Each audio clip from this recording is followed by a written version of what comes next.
Welcome back to పద్దు express. ఇదేంటి అనుకుంటున్నారా? అటుకులు. అదేనండి, మన జన్మాష్టమి అయిపోయింది కదా, కృష్ణాష్టమి. అందరూ అటుకులు, కృష్ణుడికి ఇష్టమైన అటుకులు ప్రసాదం చేసుకొని ఉంటారు కదా. అందరూ ఎలా చేసుకున్నారు? రకరకాల వెరైటీలు చేసుకుంటూ ఉంటారు కదా.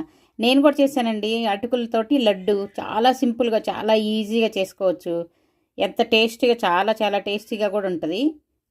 అది ఎలా చేశాను ఏంటనేది నాది, నేను లాంగ్ వీడియో మన ఛానల్లో లాంగ్ వీడియో పోస్ట్ చేశాను. ఆల్రెడీ చాలామంది చూశారు కూడా, ఉంది చూడండి. అది చాలా హెల్దీ కూడా. అది నేను మామూలు వైట్ అటుకులతో కాకుండా బ్రౌన్ అటుకులతో కూడా చేశాను. అంటే దేవుడికి కూడా చాలా హెల్దీగా పెడుతున్నాం అనమాట కదా. మనలాగానే అందరికీ దేవుడికి కూడా హెల్దీ రెసిపీ అనమాట. మామూలు అటుకులు కంటే కూడా కొంచెం బ్రౌన్ కలర్, మనం అన్నం కూడా వైట్ రైస్ కంటే బ్రౌన్ రైస్ మంచిదని చెప్తాం కదా. అలాగే వైట్ అటుకుల కంటే కూడా ఇలా బ్రౌన్ అటుకులు తినగలిగితే చాలా చాలా మంచిది.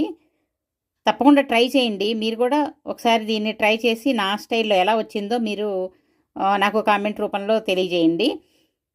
ఇది ఫుల్ డీటెయిల్ కావాలంటే మన ఛానల్లో లాంగ్ వీడియో ఉంది, ఆల్రెడీ పోస్ట్ చేశాను.